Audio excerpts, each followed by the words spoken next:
Nothing was more valuable than the time I got to spend with my soldiers in a shell scrape. Prince Harry's military career kicked off in earnest in 2004 when the royal family announced that he had successfully completed and passed the Regular Commissions Board. Prince Harry's latest return to the UK was supposed to be a quiet step toward reconciliation, a chance to speak privately with King Charles and perhaps thaw the icy walls of the palace. Instead, the moment that defined his visit came when rows of soldiers, standing perfectly aligned in their uniforms, stared straight ahead and refused to acknowledge him. No salute, no nod, not even a flicker of recognition. For a man who once wore the Blues and Royals uniform and served 2 tours in Afghanistan, the silence struck harder than any headline. What should have been a routine encounter turned into a global spectacle when footage of the snub hit social media, sparking millions of views and endless debates. The symbolism was brutal. In the military and the monarchy, a salute isn't just a gesture, it's an acknowledgement of honor, duty, and belonging. The absence of it made one thing painfully clear: Harry was no longer seen as part of the fold. And while some dismissed it as routine protocol, palace insiders hinted it was far from accidental. This wasn't rebellion from individual guards. It was a carefully crafted message delivered in silence, proof that actions carry consequences, even for a prince.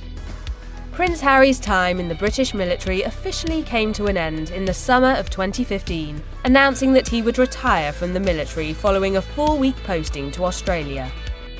What made Prince Harry's tour in Afghanistan extra dangerous? And why was he later stripped of some of his titles? But that wasn't the end of the humiliation, because what followed next only deepened the sense that Harry's place in Britain's most powerful institution had been erased. What made the scene sting wasn't just the lack of a salute, but what it represented. In the royal and military world, recognition is currency. You don't receive it simply because of who you are. You earn it by belonging. And in that moment, Harry didn't. The same man once honored at parades and praised for courage in Afghanistan walked past soldiers who treated him like a stranger. Insiders close to the palace revealed this wasn't spontaneous. It wasn't a few guards going rogue. It was protocol. Planned, precise, and enforced to send a message without uttering a word. No salute, no fanfare, no warm gestures, one source said, and the footage proved them right. This is how the monarchy speaks when it wants to make its point. Not through dramatic confrontation, but through calculated silence. And the world noticed. I'm very happy that I've done 10 years in the services. There is part of me, of course, especially post-Australia, that I would love to carry on doing that. Online reaction exploded, not with sympathy, but with fascination. For many, it wasn't family drama anymore. It was about respect lost, honor stripped, and the brutal truth that stepping away from tradition means tradition steps away from you. That eerie clip became more than an awkward moment. It became the new symbol of Harry's exile, a visual reminder that his path into celebrity deals and explosive interviews came with a cost no handshake could undo.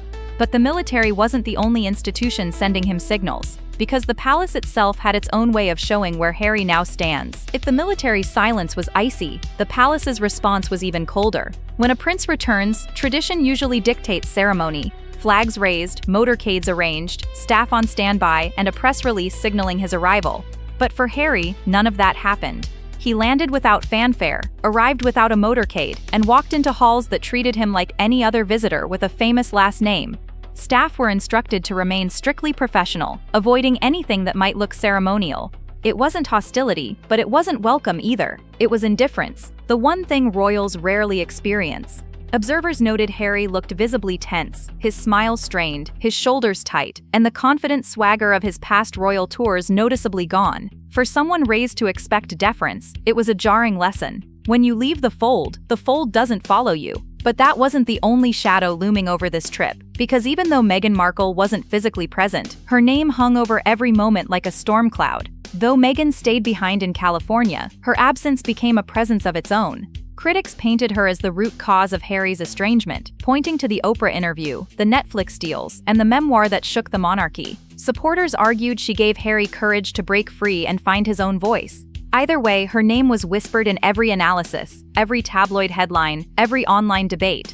Some claimed she stayed away to avoid more drama. Others suggested it revealed a permanent divide between her and the institution. For Harry, this meant he was never judged alone. Every silent soldier, every cold glance from palace staff, every lack of ceremony was tied back to Meghan in the court of public opinion. Her shadow followed him into every room, making reconciliation not just about his choices, but about their marriage. But even beyond Meghan, the military's refusal cut deeper than a simple gesture. It highlighted the pride of those who remained loyal, and why they saw Harry as someone who turned his back on everything they swore to protect. For soldiers still serving under the crown, Harry's behavior after leaving the royal family wasn't seen as bravery, it was seen as betrayal. The Oprah interview, the Netflix documentaries, the endless stream of revelations weren't interpreted as him speaking his truth, but as him cashing in on access they themselves would never dare expose. They had sworn loyalty to an institution, and in their eyes, Harry had traded his for celebrity spotlight. This made the snub sting all the more.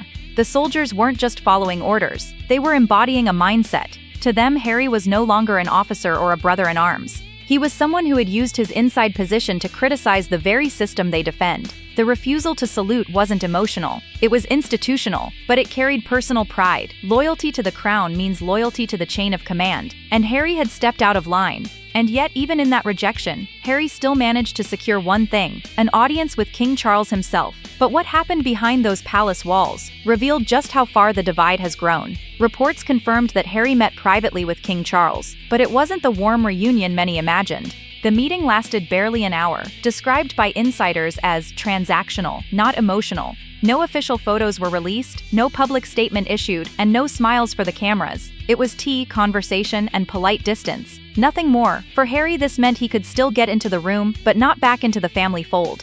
To many watching, that was even more brutal than open hostility.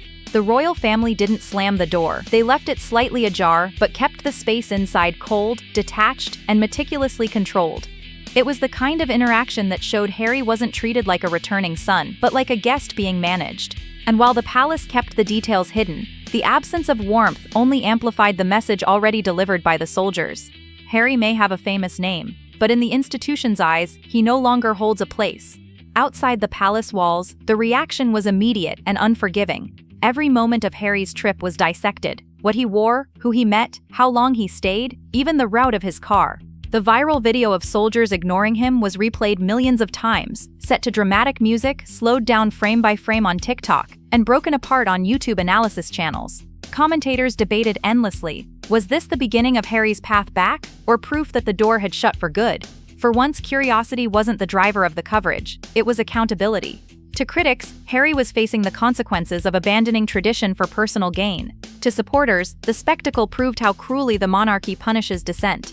Either way, his visit became less about family ties and more about optics, and those optics painted a picture of exile that no apology could easily undo. But the sharpest blow wasn't in the headlines, it was in the silence that spoke louder than any words. The monarchy didn't release statements, soldiers didn't shout insults, and staff didn't confront him. Instead, silence did all the work. In the royal world, exclusion is never loud, it's calculated, deliberate, and devastating. A missing salute, the absence of a motorcade, the lack of a flag. Each omission was a symbol, and together they became a verdict. For Harry, the real punishment wasn't being criticized, it was being ignored. That's the unique cruelty of protocol. It erases you without ever acknowledging your absence. It makes you invisible in the very halls that once defined you. And while silence might look like neutrality to those who understand royal codes, it's the loudest rejection of all. But even as Harry faced this cold shoulder, Meghan's absence was fueling its own storm of speculation. Meghan not joining Harry was a detail critics leapt on immediately. Some argued it was a strategic move to avoid adding fuel to the fire, while others insisted it revealed a permanent fracture between her and the monarchy. Her absence allowed detractors to once again cast her as the architect of Harry's downfall, an easy target even when she wasn't there. Supporters countered that she wisely stayed away from an environment hostile to her presence. Yet no matter how it was explained, Meghan's shadow loomed. Tabloids dragged her name into every headline, and social media debates made her influence inseparable from Harry's choices. The irony was clear. She didn't need to be in Britain to dominate the conversation. But as Harry prepared to leave, it was obvious that even without her, the damage had been done, and the palace had no interest in softening the blow. Harry's departure was as quiet as his arrival. No farewell salute, no ceremony, no sign of reconciliation. He slipped out of the UK under the same shadow of indifference he walked in with, a prince in name but not in standing. Insiders said his meetings had been polite but distant, transactional rather than familial. The institution's message was crystal clear: loyalty is the currency of royalty, and once you spend it on personal narrative, there's little chance of getting it back. public opinion remains divided. Some see Harry as a truth-teller punished for exposing outdated traditions. Others view him as a privileged man facing the consequences of his choices. But one thing is undeniable: the image of soldiers refusing to salute him will linger far longer than any headline. It was more than a snub, it was a reckoning, a symbolic reminder that in the world of the crown, silence is sharper than words, and some doors once closed may never open again.